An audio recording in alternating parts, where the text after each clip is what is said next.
So hello everyone, welcome to the channel. पिछली video में chapter 1 हमने कंप्लीट करा था, जिसमें हमने introduction, bank operations, assets, liabilities और NIM के बारे में बात करी थी, जिसमें हमने नेट इंटरेस्ट मार्जिन के बारे में पढ़ाया था। तो आज की जो सेकंड क्लास हमारी होने वाली है, उसमें आपको types of account and nomination के बारे में प्रॉपर एक डिटेल एनालिसिस दिया जाएगा कि ये चीज़ क्या है। तो आज के चैप्टर में हम पढ़ने वाले हैं टाइप्स ऑफ अकाउंट, नॉमिनेशन, जिसमें से हम टॉपिक्स कवर करेंगे saving account, current account, CASA ratio, inactive account, dormant account, fix deposit, recurring deposit, RDs, bulk deposit, nomination facility. मुझे जितना लगता है इसमें से बहुत सारी चीज़ें होंगी जो आपने अपनी डेली लाइफ में सुनी होंगी। सेविंग अकाउंट, करेंट अकाउंट के बारे में आप लोग डिपॉजिट, फिक्स FDs करते हो, उसके बारे में सुना होगा। RD के बारे में सुना होगा। हो सकता है bulk deposit, dormant account, inactive account, इनके बारे में प्रॉपर ना पता हूँ। तो हम आज इसमें पूरी चीज़ कंप्लीट कर लेंगे। इस क्लास के बाद आपको हर अकाउंट का पर्पस, इंटरेस्ट, फीचर्स और एग्ज़ाम में पूछे जाने वाले इंपॉर्टेंट कॉन्सेप्ट बिल्कुल क्लियर हो जाएंगे। तो चलिए शुरू करते हैं।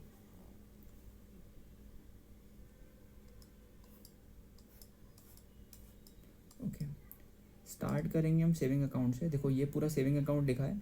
सबसे पहले आप पढ़ते हुए चलो या फिर स्क्रीनशॉट ले लो, जैसा आपको बेहतर लगे। तो ठीक है, स्टार्ट करते हैं। पहले first point, it is specially for individuals and small businesses, it creates savings habits for people in the country. देखो, सेविंग अकाउंट मेनली इंडिविजुअल्स और स्मॉल बिजनेस के लिए होता है। किसके लिए होता है? इंडिविजुअल्स और स्मॉल बिजनेसेस के लिए होता है। क्या होता है? Saving account. इस बारे में याद रखना।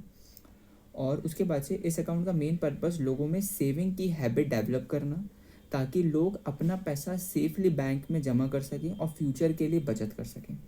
आगे बात करते हैं point second, saving account eligible for resident Indians above 18 years as.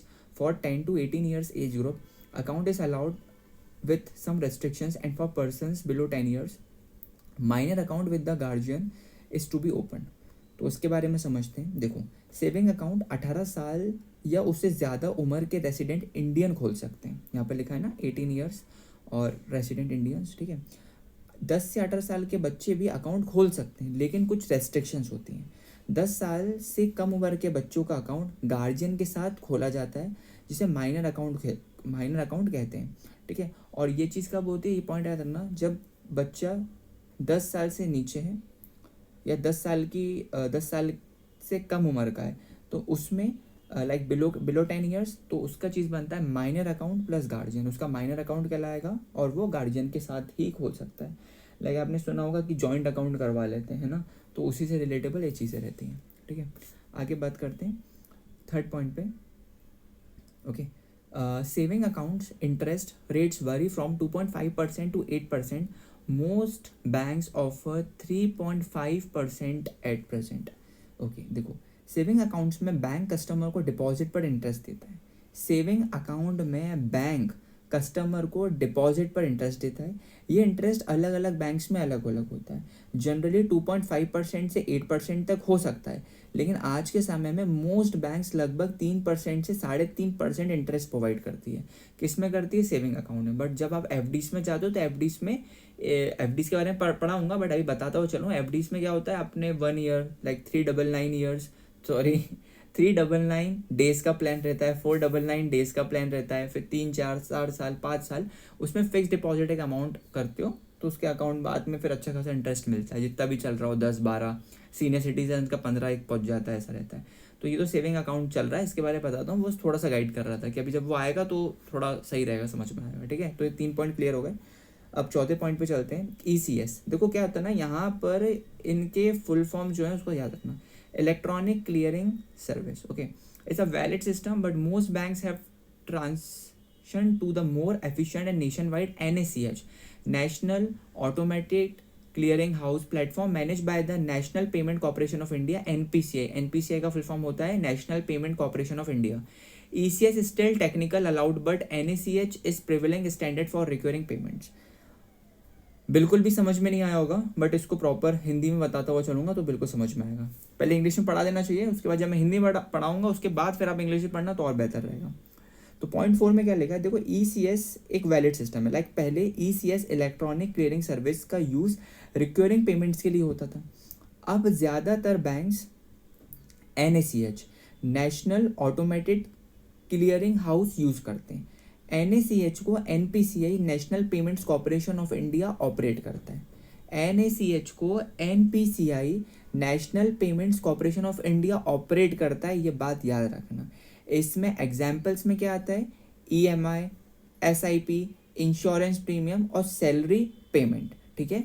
But एक पॉइंट इसमें याद रखना बहुत ज़रूरी रहता है कि जो आपका NACH होता है उसको कौन मैनेज करता है, NPCI। इस बार इस चीज़ को याद रखना। आगे बात करते हैं, पॉइंट नंबर 5 पे चलते हैं। No taxes payable on interest earn on saving bank account up to ₹10,000 पर ईयर। ओके, तो अब इसका क्या मतलब हुआ, देखो अगर सेविंग अकाउंट से एक साल में 10,000 तक का इंटरेस्ट अर्न होता है, अगर सेविंग अकाउंट से एक साल में 10,000 का इंटरेस्ट अर्न होता है तो उस पर टैक्स बेनिफिट मिलता है, उसको हम बोलते हैं subject to applicable tax provision, ठीक है। इस बात को याद रखना। और इसका एग्जाम फैक्ट याद रखना, अगर 10,000 का इंटरेस्ट है तो वो एक उस पर टैक्स बेनिफिट मिलता है, तो ये एक इम्पॉर्टेंट एग्जाम फैक्ट है, इस चीज़ को समझ के रखना। आगे बात करते हैं, from 1 April 2020 the interest is calculated daily. वाह, क्या राइम बनी। तो 1 अप्रैल 2020 से सेविंग अकाउंट का इंटरेस्ट डेली क्लोजिंग बैलेंस के बेसिस पर कैलकुलेट किया जाता है, यानी हर दिन अकाउंट में जितना बैलेंस रहेगा उसके हिसाब से इंटरेस्ट क्या किया जाएगा, कैलकुलेट किया जाएगा। Got it. लास्ट पे चलते हैं।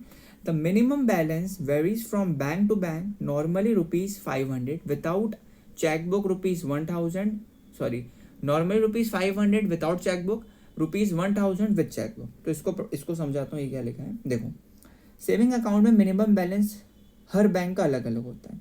अगर विदाउट चेकबुक, चेकबुक नहीं है तो 500, चेकबुक है विद चेकबुक तो ₹1,000। लेकिन ये अमाउंट बैंक की पॉलिसी के हिसाब से चेंज हो सकता है, अलग अलग बैंक्स अलग अलग। अगर SBI है तो 2,000 से स्टार्ट होता है, मे बी जितना मुझे पता है, और कोई बैंक होगी, कोई ऐसी बैंक होगी जिसका ज़्यादा नाम नहीं सुना होगा तो उसका थोड़ा सा कम रहता है, ये चीज़ रहता है। ओके, तो ये था पूरा सेविंग अकाउंट।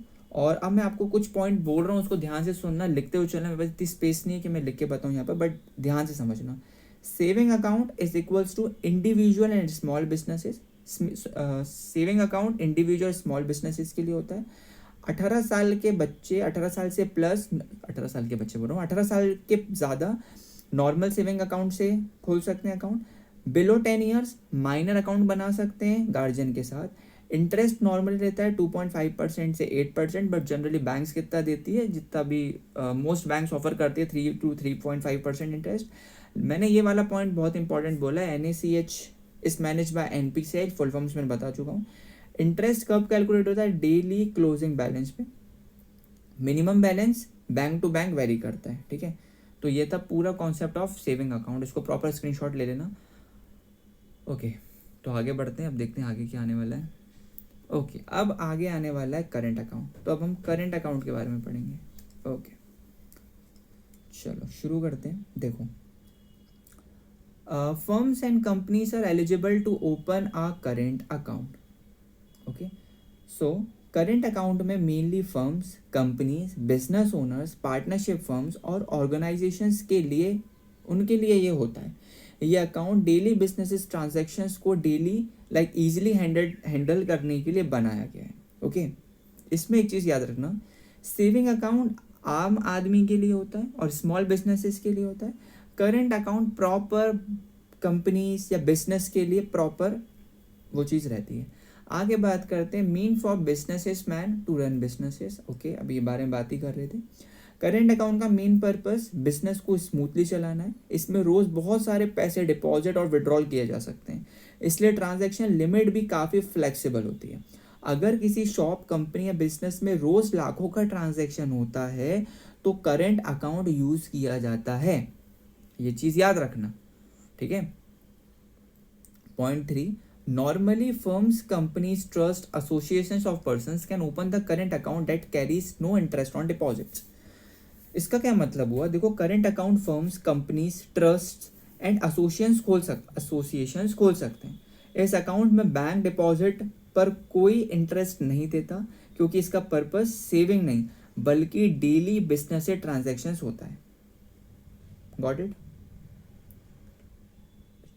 एक बात याद रखना, current account is equals to no interest. लो, अब इससे बेहतरीन और क्या बताऊं मैं आपको, ठीक है। आगे बात करते हैं। Banks will charge service charges to account holders. देखो, करेंट अकाउंट में बैंक कई सर्विसेज प्रोवाइड करता है, इसलिए अकाउंट होल्डर से सर्विस चार्ज या मेंटेनेंस चार्ज लिया जाता है। ओके, अब एक बात याद रखना, करेंट अकाउंट में इंटरेस्ट नहीं मिलता, उल्टा बैंक सर्विस चार्ज लेता है, ये बात याद रखना। आगे बात करते हैं। Savings and current accounts are called demat deposits, we can withdraw money at any time. देखो, सेविंग अकाउंट और करेंट अकाउंट दोनों को डीमेट डिपॉजिट कहा जाता है क्योंकि इनमें रखा पैसा जब चाहे तब विड्रॉल किया जा सकता है, कोई फिक्स मैच्योरिटी पीरियड नहीं होता। इसमें एक एग्जाम फैक्ट याद रखना, demat deposit is equals to money available on demand, कभी भी निकाल सकते हो, उसी चीज को हम बोलते हैं डीमेट डिपॉजिट्स। कभी भी, यार राइटिंग बहुत बेकार आ रही है, कभी भी निकाल सकते हो पैसा। Got it? कभी भी पैसा निकाल सकते हो, पैसा निकाल सकते हो। इसका पॉइंटर छोटा करना पड़ेगा, मैं नेक्स्ट क्लास में पक्का इस बारे में ध्यान रखूंगा, ठीक है। तो डीमेट डिपॉजिट ये था।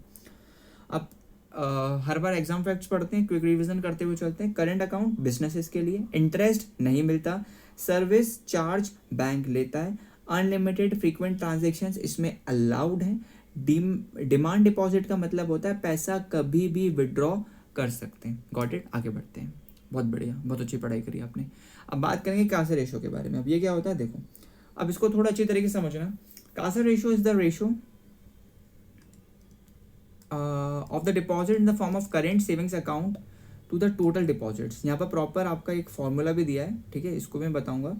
तो देखो क्या होता है, कासा रेशो बताता है कि बैंक के टोटल डिपॉजिट्स में से कितना पैसा सेविंग अकाउंट और करेंट अकाउंट से आया है, इसको हम कासा रेशो बोलते हैं।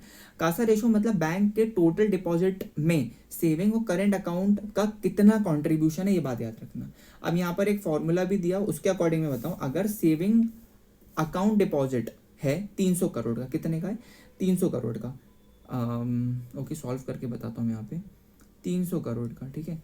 और उसके साथ जो करंट अकाउंट डिपॉजिट है, करंट अकाउंट, ठीक है, तो वो कितना है, 200 करोड़ का है, वो 200 करोड़ का। ये तुम्हारा कितना हो गया, ये हो गया 500 करोड़। इतना समझ में आया? इसके बाद से टोटल डिपॉजिट मान के चलो 1000 करोड़ का है, ओके, मल्टीप्लाई बाय 100, परसेंटेज पढ़ रहे होगे ना, 20 से 20, 10 से 10, कितना बचा, 50% बचा। तो ये जो 50% है इसे बैंक का कासा रेशो कहा जाएगा और ये 50% बैंक का कासा रेशो कहलाएगा। एग्जाम में फॉर्मूला याद रखना, फॉर्मूला ये प्रॉपर तरीके से लिखा हुआ है, सेविंग अकाउंट करेंट अकाउंट दोनों का एडिशन अपॉन में टोटल डिपॉजिट जितना होगा multiply by 100। Got it? Okay, अब उसके बाद यहाँ पर लिखा हुआ है Kasa ratio should be more than 40% for banks. देखो, एक हेल्थी बैंक के लिए कासा रेशो 40% या उससे ज़्यादा माना जाता है। जितना ज़्यादा कासा रेशो होगा उतना ही बैंक के पास लो कॉस्ट डिपॉजिट्स होंगे। Okay, high CASA ratio is equals to bank के लिए अच्छी बात। Very good. आगे बात करते हैं। देखो यहाँ पर ये इसमें लिखा है हेल्थी बैंक डिपॉजिट्स, कितने अच्छे, मतलब मैं आपको डायग्राम्स प्रोवाइड करवा रहा हूँ। वेरी गुड यार। आगे बात करते हैं। अब हम आ गए हैं इनएक्टिव डोरमेंट अकाउंट पे। इसके बारे में पढ़ते हैं कि ये चीज़ क्या है, इनएक्टिव डोरमेंट अकाउंट क्या है। ओके, ठीक है, इसको समझते हैं। An inactive dormant account is a bank account with no customer initiated transaction for a specific period, typically 12 months for inactive and 24 months for dormant. देखो पढ़ के समझ गए होगे, 12-24 महीने के बारे में कुछ बात हो रही है, ये तो ज़रूर समझ गए होगे। अब बताता हूँ ये चीज़ क्या है। देखो, अगर कस्टमर अपने बैंक अकाउंट में खुद से कोई ट्रांजेक्शन जैसे deposit, withdrawal, cheque, UPI, ATM transaction नहीं करता तो उसका अकाउंट इनएक्टिव या डोरमेंट बन जाता है। 12 महीने तक कोई ट्रांजेक्शन नहीं है तो उसको अपन क्या बोलेंगे, इनएक्टिव। याद रखना, 12 month inactive, 24 month dormant account, ये चीज़ रहेगा, ठीक है। 12 month inactive, 24 month dormant account. Exam में डायरेक्ट क्वेश्चन में भी आ सकता है, आ जाए तो बहुत अच्छी बात है, नंबर मिल जाएंगे। उसमें ही पूछा जा सकता है। देखो बैंक एग्जाम्स की सीरीज लेके चल रहे हैं तो जरूर इंटरव्यू में ये चीज़ पूछी जा सकती है, पता भी होना चाहिए।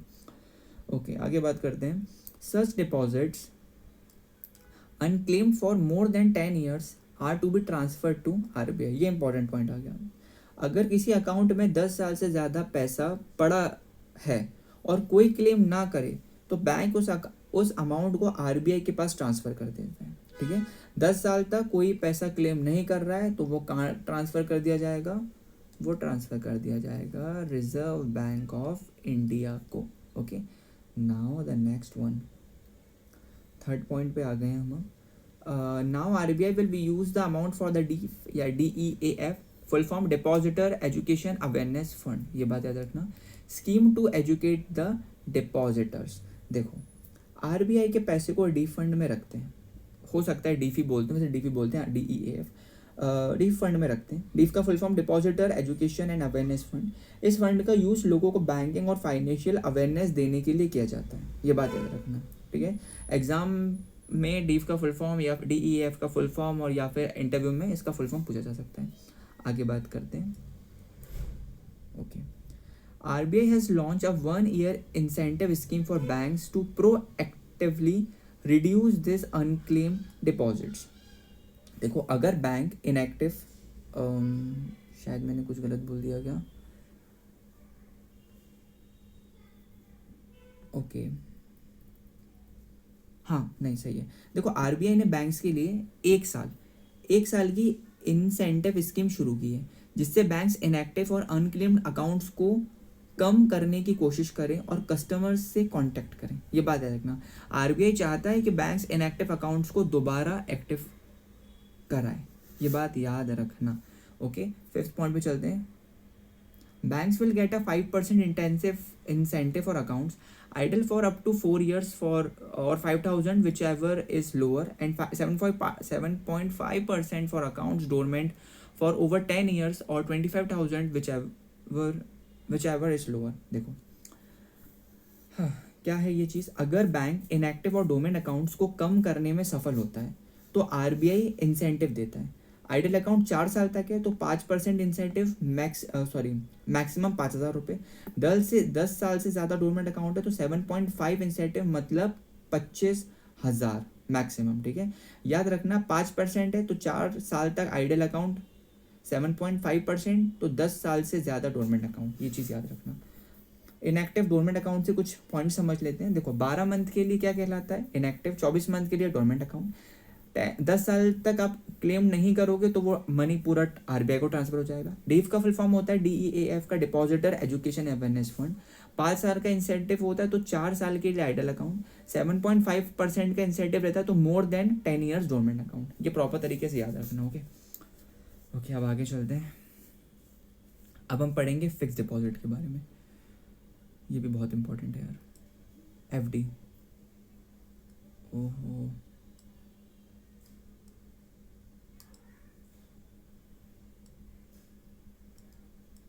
फिक्स डिपॉजिट के बारे में हम पढ़ते हैं। यहाँ से शुरू करते हैं। ठीक है, the account can be operated for a tenure ranging from 7 days to 10 years। देखो fix deposit FD account minimum 7 दिन और मैक्सिमम 10 साल के लिए खोला जा सकता है।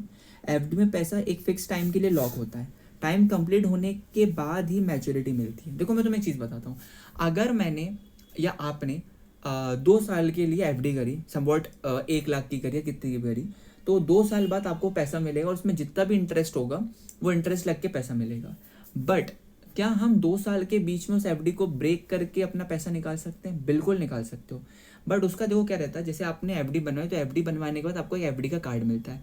उस FD का जो एक प्रॉपर मिलता है सर्टिफिकेट सॉर्ट ऑफ रहता है, वो सॉर्ट ऑफ क्या, वो सर्टिफिकेट ही रहता है। उस सर्टिफिकेट में लिखा रहता है कि कब स्टार्ट हुआ है और कब आपको इतना पैसा मिलेगा।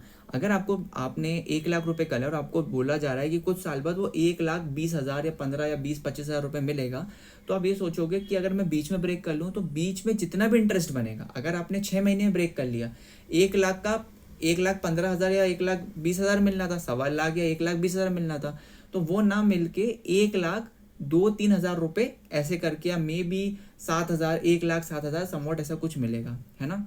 इतना एग्जैक्ट मेरे को भी नहीं पता, बट जितना मेरे को पता उतना मैंने आपको प्रॉपर क्लियर कर दिया है। ओके, अब बात करते हैं पॉइंट 2 पे। If the deposits are ₹3 crore or more, they come under the bulk deposit and interest rates may vary further. देखो, अगर एफडी की अमाउंट 3 करोड़ या उससे ज़्यादा हो तो उसे बल्क डिपॉजिट कहा जाता है, बल्क डिपॉजिट कहा जाता है। बल्क डिपॉजिट पर बैंक अलग इंटरेस्ट रेट ऑफर कर सकता है, ठीक है। 3 crore plus FD is equals to bulk deposit, ये बात याद रखना। थर्ड पॉइंट पे चलते हैं। Interest will be paid at the contracted rate for the agreed period, ठीक है। देखो, जिस इंटरेस्ट रेट पर एफडी खोली गई है वही रेट पूरे टेन्योर तक मिलेगा, ये बात याद रखना। जितने पे है उतने पे मिलेगा। 8% है तो पूरा साल भर 8 ही मिलेगा, ये बात याद रखना। ये चीज़ थी। एफडी में इंटरेस्ट रेट फिक्स होता है, बाद में मार्केट रेट बढ़े या घटे आपका रेट जनरली वही रहता है। देखो, और बताता हूँ जितना मुझे पता है। 8% पे मार्केट का रेट बढ़े या घटे 8% ही रहेगा जब तक वो प्रॉपर उसकी मैच्योरिटी नहीं हो पा रही है, ये बात याद रखना। कभी कभार लोग एफडीज बढ़ा भी लेते हैं, तो एफडीज में क्या होता है ना, जैसे अगर आपने 8% पे करा है, समय के साथ 1 साल बाद पता चल रहा है बैंक खुश हो जाती है, बैंक में आप सीनियर सिटीजन हो गए, आपकी उम्र बढ़ गई, तो आपको 8% थोड़ा ज़्यादा मिलता है। तो उसके लिए आपको एफडी को तोड़ने के मतलब ब्रेक करके उस पैसों को अपने अकाउंट में डलवा लेते हो, और उस अकाउंट में डालने के बाद फिर से एक एफडी जनरेट कर लेते हो। तो उससे क्या होता है, 1-2% एक्स्ट्रा मिलता है। बट अगर उसको ब्रेक नहीं करोगे, टाइम खत्म हो जाएगा, एफडी अपने आप बढ़ जाएगी। फिर आप सोचोगे कि यार अब 1 साल के लिए, वो 1 साल के लिए बढ़ जाएगी, बट ब्रेक करवाना हो तो ब्रेक करवा के बोल सकते हो कि भैया इसको ब्रेक कर दो। ओके, आगे बात करते हैं। अ लोन फैसिलिटीज अवेलेबल। देखो, फिक्स डिपॉजिट मेरे लिए बहुत अच्छा है, क्योंकि मैं एफडीज करता रहता हूँ। मेरे दादा दादी बोलते हैं मुझे, तो मुझे एफडी के बारे में थोड़ा ज़्यादा नॉलेज है। A loan facility is available for up to 85-95% depending on the bank of the outstanding principal and accrued interest generally। इसको पढ़ाता हूँ, इसको समझो। अगर आपको इमरजेंसी में पैसे की ज़रूरत है तो एफडी तोड़ने की जगह उसके अगेंस्ट लोन ले सकते हो, ये एक नई चीज़ है। बैंक एफडी वैल्यू के 85% से 95% तक लोन दे सकता है, ठीक है। एफडी तोड़ने की ज़रूरत नहीं है, एफडी के अगेंस्ट लोन लेना बेटर ऑप्शन रहता है, ये चीज़ याद रखना, ठीक है।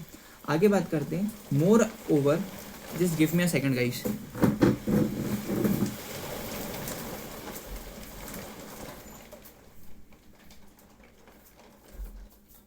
Okay, sorry. So moreover, tax deduction is source TDS will be insured by the bank if the interest income is more। देखो, इसको समझो। पॉइंट 5 नहीं है, 3, 4, 5। तो पॉइंट 5 मैं आपको बताता हूँ।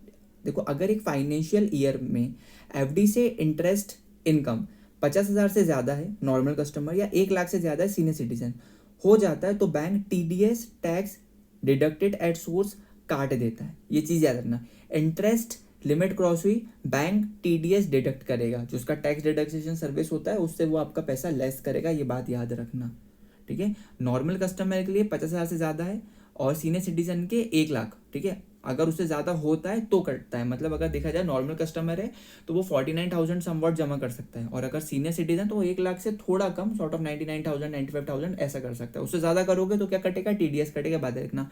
बट अगर देखो पैन होता है ना, पैन कार्ड होता है तो शायद नहीं कटता। देखो आगे पढ़ेंगे, उससे रिलेटेबल कुछ चीज़ होगी तो बताऊंगा, ठीक है। ओके, आगे बात करते हैं। मे बी शायद यहाँ पर आई जाए वो। The current rate of TDS for residents on interest income over the above limit is 10% provided that by the PAN permanent account number has been submitted to the bank। May be वो चीज़ आई गई है। अगर अपने bank में pan card submit किया गया है तो TDS 10% कटेगा, अगर पैन सबमिट नहीं है तो TDS ज़्यादा कटेगा। ओके, मतलब ये हो सकता है कि अगर पैन कार्ड सबमिट करा है तो TDS ज़्यादा नहीं कटेगा, थोड़ा सा कम कटेगा, ये चीज़ रहेगी, ठीक है। लेकिन कटेगा ज़रूर TDS 10% कटेगा, ये बात रहना। नहीं किया तो उससे ज़्यादा भी कट सकता है। अब यहाँ पर एक इमेज है, उसको हम प्रॉपर तरीके से देखते हैं। देखो यहाँ पर लिखा हुआ है, इससे मैं तुम्हें एक चीज़ बताता हूँ। मान लो 5 लाख की एफडी 5 साल के लिए कर दी गई, लेकिन 1 साल बाद आपको पैसों की ज़रूरत पड़ गई। अब आपके पास 2 ऑप्शन रहते हैं। क्या ऑप्शन रहते हैं? 2 ऑप्शन रहते हैं। वो 2 ऑप्शन ये रहे। तो पहला ऑप्शन आपके पास ये रहता है, अगर एफडी को मैच्योरिटी से पहले तोड़ सकते हो, लेकिन बैंक पेनल्टी चार्ज करेगा और इंटरेस्ट भी कम मिल सकता है, ये चीज़ रहती है। एफडी तोड़ सकते हो बट पेनल्टी लगेगी, ये चीज़ याद रखना। जो भी पेनल्टी होगी वो आपको पे करनी पड़ेगी।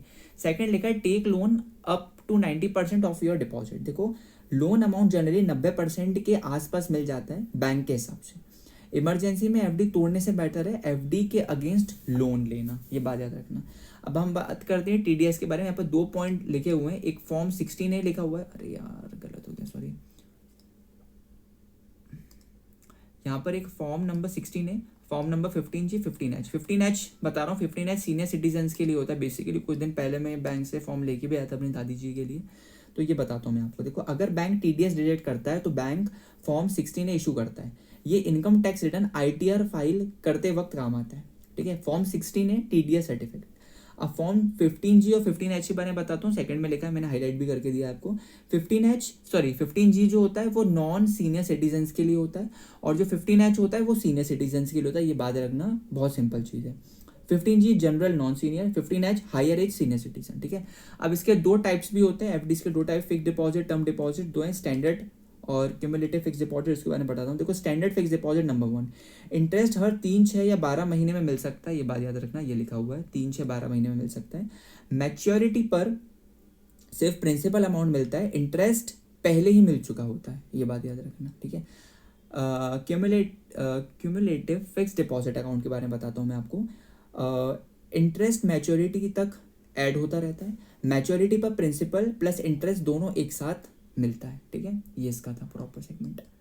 अब लास्ट में 2 पॉइंट दिया हुआ है, क्वांटम ऑफ मनी कुछ लिखा हुआ है, टेनर और लिखा है, उसके बारे में बताता हूँ। लास्ट के 2 पॉइंट में ये चीज़ बताई गई है कि interest rate deposits amount quantum of money पर डिसाइड नहीं होना चाहिए। इंटरेस्ट रेट मेनली एफडी की टेन्योर ड्यूरेशन के बेसिस पर डिसाइड होता है, ये बात याद रखना। और एग्जाम फैक्ट में याद रखना कि एफडी में इंटरेस्ट का मेन बेस टेन्योर होता है, ये चीज़ प्रॉपर तरीके से याद रखना। तो ये था हमारा फिक्स डिपॉजिट, ठीक है। ओके, एक बार इसका स्क्रीनशॉट ले लो, फिर नेक्स्ट स्लाइड पे चलते हैं। इसके बाद हम पढ़ेंगे रिकरिंग डिपॉजिट्स, पढ़ेंगे आरडी, ओके।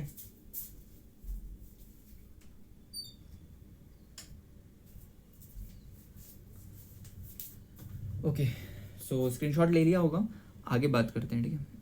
ये फिर शुरू हो गया। अब हम आ गए रिकरिंग डिपॉजिट आरडी के बारे में। देखो मैं मानता हूँ क्लास ज़्यादा बड़ी है, बट मैं एक बार बताऊँ ना, ये एक बार का वन स्टॉप सॉल्यूशन है। इसको अगर प्रॉपर पढ़ लिया, बार बार पढ़ने की जरूरत नहीं पड़ेगी, बढ़िया से इसका पूरा स्क्रीनशॉट ले लेना। अगर आपको इसकी PDF चाहिए तो मुझे बता देना, मैं नेक्स्ट क्लास में इसको उसमें डाल दूंगा, नीचे कमेंट सेक्शन की तरफ कर दूंगा, तो PDF वहाँ से डाउनलोड कर लेना। और ये लाइफ टाइम के लिए रहेगी, ये कभी चेंज नहीं होने वाला। बस इसके अपडेट्स जो आएंगे वो डेली करंट अफेयर की क्लास जब स्टार्ट हो जाएगी ना 1 अगस्त से, तो देखना फिर और बढ़िया रहेगा, ठीक है। अब इसकी बात करते हैं आरडी के बारे में, रिकरिंग डिपॉजिट्स के बारे में पढ़ते हैं। पहला पॉइंट, ओके, कुर्सी की आवाज़ थी guys. Most of the features, ठीक है, most of the features are like fix deposit. देखो रिकरिंग डिपॉजिट आरडी के ज़्यादातर फीचर्स फिक्स डिपॉजिट एफडी जैसे होते हैं। दोनों में इंटरेस्ट मिलता है और पैसा सेव करने का ऑप्शन रहता है, ठीक है। डिफरेंस सिर्फ इतना है कि एफडी में एक बार पैसा डिपॉजिट होता है, आरडी में हर महीने पैसा डिपॉजिट होता है, ओके। आगे बात करते हैं। It is a monthly deposit with the bank for an agreed period, okay. देखो आरडी में आप हर महीने एक फिक्स्ड अमाउंट बैंक में जमा करते हो और ये फिक्स टाइम टेन्योर तक चलता है, ठीक है। RD is equals to monthly saving plan, ये चीज़ रहता है। आगे बात करते हैं, interest is credited on the accumulated balance at regular intervals. ये क्या कह रहा है, देखो हर महीने जो पैसा जमा होता है उस पर बैंक इंटरेस्ट कैलकुलेट करता है। जैसे हर महीने जो भी पैसा जमा हुआ उस पर बैंक क्या करेगा, इंटरेस्ट कैलकुलेट करता है और रेगुलर इंटरवल पर अकाउंट में ऐड करते रहता है। जितना पैसा जमा होता जाएगा उसके हिसाब से इंटरेस्ट भी बढ़ता जाएगा, ये बात याद रखना। This are design to induce small savers to save regularly. देखो आरडी उन लोगों के लिए बनाया गया है जो थोड़ा थोड़ा पैसा हर महीने बचाकर फ्यूचर के लिए सेव करना चाहते हैं। सैलरी वाले या स्टूडेंट्स के लिए आरडी बहुत यूजफुल अकाउंट होता है, ये चीज़ याद रखना। आगे बात करते हैं, लास्ट आ गए हम इस पर। The tenure of an RD account is usually between 6 months and 10 years। देखो आरडी रिकरिंग डिपॉजिट का टेन्योर मिनिमम 6 महीने और मैक्सिमम 10 ईयर तक का होता है, ये चीज़ याद रखना। अब आरडी के लिए तुम एक चीज़ याद रखना, जो आरडी का रहता है, आरडी हमारा क्या है, आरडी है हमारा 6 months से लेके 10 years तक। बात करेंगे हम एफडी की, तो एफडी है हमारा 7 day, 7 दिन, ये मंथ है, ये डे है, 7 दिन से 10 साल के लिए, ये चीज़ याद रखना, ठीक है। तो ये था रिकरिंग डिपॉजिट आरडी के बारे में, ठीक है। अब अभी आपने स्टार्टिंग में बल्क डिपॉजिट सुना होगा, बल्क डिपॉजिट पढ़ाता हूँ, उसके बाद से एक नॉमिनेशन फैसिलिटी रहेगा। तो ये 2 चीज़ रहेंगी, फिर क्लास ख़त्म हो जाएगी, ठीक है। मैं मानता हूँ ज़्यादा बड़ी क्लास हो गई है, बट पढ़ना तो पड़ेगा। देखो मैं भी पढ़ा रहा हूँ, आपको भी पढ़ना पड़ेगा, और इसका स्क्रीनशॉट लेकर रख लेना बढ़िया। बल्क डिपॉजिट के बारे में बात करते हैं दोस्तों। देखो, deposits of ₹3 crore above constitute bulk deposits, constitute bulk deposits. अगर किसी कस्टमर का डिपॉजिट 3 करोड़ या उससे ज़्यादा है तो उसे बल्क डिपॉजिट कहा जाता है। एग्जाम में याद रखना, 3 करोड़ है, 3 करोड़ से ज़्यादा है तो उसको हम क्या बोलते हैं, बल्क डिपॉजिट कहते हैं। अगर आपसे एग्जामिनर पूछ लेता है कि बल्क डिपॉजिट क्या होता है, तो आप बोल सकते हो कि अगर किसी कस्टमर का डिपॉजिट 3 करोड़ से ज़्यादा होता है तो उसे बल्क डिपॉजिट कहा जाता है। आगे बात करते हैं। Interest rates very based on the quantum of deposits. देखो, बल्क डिपॉजिट में इंटरेस्ट रेट डिपॉजिट की अमाउंट क्वांटम, ओके, के हिसाब से अलग अलग हो सकता है। जितना बड़ा डिपॉजिट उतना अलग इंटरेस्ट रेट नेगोशिएट किया जा सकता है। ये था सेकंड पॉइंट। थर्ड पॉइंट पे आते हैं। थर्ड पॉइंट कह रहा है high interest rate so the cost of fund is high. Bulk deposit पर बैंक को अक्सर ज़्यादा इंटरेस्ट देना पड़ता है, इसलिए बैंक के लिए कॉस्ट ऑफ फंड्स, ये लिखा है ना, cost of funds is high, cost of funds भी बढ़ जाता है, ठीक है। बैंक के लिए डिपॉजिट तो उसकी क्या हुई, लाइबिलिटी हुई, ज़्यादा इंटरेस्ट देना पड़ेगा तो कॉस्ट ऑफ फंड्स भी ज़्यादा होगा। लास्ट पे चलते हैं। लास्ट हमसे क्या कह रहा है, normally this deposits are obtained from high net worth individuals. अब ये थोड़ा बढ़िया पॉइंट है। बल्क डिपॉजिट आमतौर पर हाई नेटवर्थ इंडिविजुअल्स या बड़ी कंपनी से आते हैं जिनके पास बहुत ज़्यादा पैसा होता है ना, बहुत ज़्यादा। और मैं ये प्रे करूँगा कि आप लोगों के पास ये बहुत ज़्यादा हो। ओके, तो HNI का मतलब होता है हाई नेट वर्थ इंडिविजुअल, यानी बहुत अमीर व्यक्ति जो करोड़ों रुपए इन्वेस्ट कर सकता है, ठीक है। तो ये पूरा कॉन्सेप्ट था बल्क डिपॉजिट का। अब एक चीज़ याद रखना, क्विक रिवीजन बढ़ा देता हूँ इसका। 3 करोड़ उससे ज़्यादा हम बोलेंगे bulk deposit. Interest rate deposit amount के हिसाब से बदल सकता है। इंटरेस्ट रेट डिपॉजिट अमाउंट के हिसाब से बदल सकता है। जितना डिपॉजिट करोगे उतना इंटरेस्ट रेट बदलेगा। तुमने 10,000 करे, अगर इंटरेस्ट रेट 2% है, तुमने 1,00,000 करे तो 2% ज़्यादा बढ़ जाएगा। It all depends on money. जितना तुम पैसा दोगे, जितना पैसा आप रखोगे, वो ही उसके अकॉर्डिंग इंटरेस्ट रेट बढ़ेगा। हाई इंटरेस्ट देने की वजह से बैंक का कॉस्ट ऑफ फंड्स भी बढ़ता है। बल्क डिपॉजिट ज़्यादातर HNI हाई नेटवर्थ इंडिविजुअल बड़े इंस्टीट्यूशन से आता है, ये बात याद रखना, ठीक है। बल्क डिपॉजिट यहाँ पर मैं लिख देता हूँ, चलो थोड़ा सा अच्छा भी लग रहा है। बल्क डिपॉजिट DEPOSIT, थोड़ा आगे बढ़ा लेना है ना, मैं धीरे धीरे लिखूंगा। Bulk deposit is equals to ₹3 crore plus HNI। अब HNI का फुल फॉर्म मत पूछना, बहुत बार बता चुका हूँ, बट एक बार और बता देता हूँ मैं। High net worth individuals, okay, plus higher higher cost of funds. मेरी राइटिंग बहुत अच्छी है, बस ये अभी पेन टैप अभी भी मैंने बाय किया है तो इस चक्कर में दिक्कत हो रहा है, ओके। तो ये था आपका एक प्रॉपर एग्जाम ट्रिक, इसको याद रख लेना, ओके। अब बात करते हैं, आगे चलते हैं। आगे क्या कह रहा है, नॉमिनेशन फैसिलिटी के बारे में बात करेंगे, इसके बाद से क्लास खत्म हो जाएगी। बैनर है नीचे, बैनर दिखाऊंगा, बताना कैसा लग रहा है। नॉमिनेशन फैसिलिटी के बारे में बात करते हैं। बैंकिंग कंपनीज, ओके सेट नहीं है ये। Banking companies nomination rules 1985 permit banks to pay dues to the nominee in the event of death, depositors without asking for succession certificate, without verifying claims of legal heirs। देखो, अगर account holder की death हो जाती है तो bank nominee को पैसा देता है। मान के चलो, अब पूछो कि नॉमिनी क्या होता है। अगर मैं आपका नाम नहीं लूँगा, वो कि जो फर्स्ट टर्म है वो डेथ वाला है। कोई भी एक पर्सन है, वो बैंक गया है और बैंक में उसने पैसा जमा करा है 1,00,000 2,00,000। उसके बाद से वहाँ पर एक नॉमिनेशन का फॉर्म होता है, तो उस नॉमिनेशन में आपने अपने घर के किसी भी एक पर्सन का, फीमेल का, बच्चों का अगर नाम लगा दिया है और सपोज उस पर्सन की डेथ होती है जिसका अकाउंट है, तो वो पैसा उस इंसान के जाने के बाद वो पैसा उस नॉमिनी को मिल जाता है। ये बात याद रखना। और अगर अकाउंट होल्डर की डेथ होती है तो बैंक नॉमिनी को पैसा देता है। इसके लिए बैंक को सक्सेशन सर्टिफिकेट की ज़रूरत नहीं होती, इलीगल हर्स का वेरिफिकेशन भी नहीं करना पड़ता। ये rule banking companies nomination rule 1985, ये पॉइंट याद रखना, 1985 के अंदर आता है। नॉमिनी होने से अकाउंट सेटलमेंट बहुत फास्ट हो जाता है, बट अगर नॉमिनेशन नहीं होता तो आपको बहुत ज़्यादा चक्कर काटने पड़ते हैं वो पैसा लेने के लिए। क्योंकि सही भी बात है, बैंक को कैसे ट्रस्ट हुआ कि वो पैसा सही इंसान के पास जा रहा है कि नहीं जा रहा। तो ये था पूरा concept. Okay, the nomination facility is normally available for saving, fix and RD deposit account, recurring deposit accounts है ना। अभी आरडी बोला, कंफ्यूज नहीं होना, पूछो ये आरडी क्या बोला, अभी पढ़ाया है आरडी, रिकरिंग डिपॉजिट अकाउंट्स। देखो nomination facility normally in accounts में अवेलेबल होती है, किसमें, सेविंग में, एफडी में और आरडी में। ठीक है, एग्जाम में याद रखना, सेविंग, एफडी और RD is equals to nomination available. Nomination बहुत ज़्यादा ज़रूरी होता है।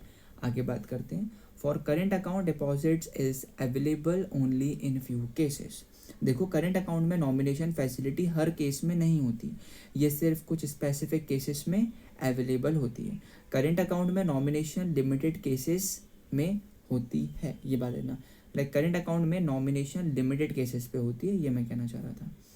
It is advisable to record nominee for any bank transaction.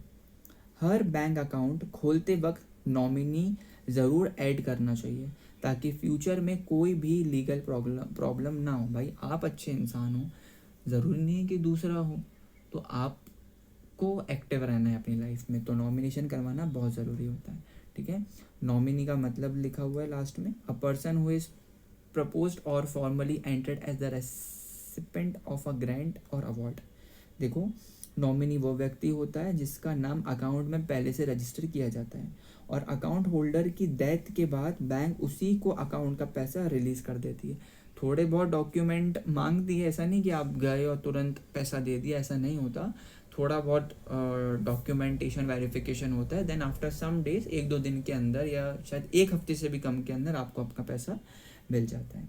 ठीक है, तो ये था प्रॉपर हमारा types of account and nomination के बारे में पूरा चैप्टर। ये लो, लास्ट में जाते जाते हो ही क्या चीज़। ठीक है, ओके। हाँ, तो ये था बैनर था, ये बैनर की फ़ोटो है। ठीक है, तो हाँ, ये बैनर देखने से पहले ऊपर वाले का हम एक रिवीजन कर लें। नॉमिनेशन रूल्स कब का था दोस्तों, 1985। डेथ के बाद बैंक नॉमिनी को पेमेंट कर सकता है। सक्सेशन सर्टिफिकेट ज़रूरत नहीं होती है। सेविंग, एफडी, आरडी में नॉमिनेशन अवेलेबल होता है। करेंट अकाउंट में नॉमिनेशन सिर्फ कुछ केसेस में होता है। हर अकाउंट में नॉमिनी ऐड करना बेस्ट चीज़ होती है। ठीक है, और इसके बाद भी अगर आपको इन सब में से कुछ भी समझ में नहीं आया हो तो कोई बात नहीं, आप मुझे कमेंट में बता देना कि क्या समझ में नहीं आया। मैं प्रॉपर तरीके से उसके एक अलग, लाइक कोई भी हो, like recurring deposit, fix deposit, but deposit समझ में नहीं आया, उसका एक अलग वीडियो आपके लिए बना देंगे। इट डजेंट मैटर, कमेंट पे आप अकेले ही क्यों ना हो कि बल्क डिपॉजिट पढ़ाओ तो भी पढ़ाया जाएगा, है ना, बिल्कुल हर एक चीज़ कंप्लीट किया जाएगा। ओके, तो दोस्तों आज की क्लास में हमने types of bank accounts, nomination facility को कंप्लीट डिटेल में समझा है, जिसमें हमने saving account, CASA ratio, inactive account, डोमेंट account, fix deposit और ये सारी चीज़ें से कॉन्सेप्ट को और अच्छा बनाया है। अगर आपको ये सेशन पसंद आ रहा हो तो वीडियो को लाइक, कमेंट, सब्सक्राइब, आपको पता ही है, बोलने की ज़रूरत नहीं, अपने अकॉर्डिंग करना। और कुछ भी लगे, कुछ भी अगर समझ में नहीं आ रहा हो तो आप मुझे बताना, देन हम उसके लिए एक अलग वीडियो बना देंगे स्पेशली फॉर यू गाइस। तो मिलते हैं एक और नई क्लास में। इसके बाद जो हमारा टॉपिक होगा वो होगा financial inclusion and banking ombudsman, जिसमें हम फाइनेंशियल इंक्लूजन क्या होता है, कस्टमर कंप्लेंट्स कैसे रिजॉल्व होती हैं और बहुत सारे एग्ज़ाम ओरिएंटेड चीज़ें उस चीज़ में हम पढ़ेंगे हमारे चैप्टर 3 में। तो मिलता हूँ आपके साथ एक नई वीडियो के साथ, तब तक ध्यान रखो, पढ़ाई करते रहो, कंसिस्टेंट रहो। मिलते हैं एक नई वीडियो के साथ, तब तक के लिए जय हिंद, जय भारत।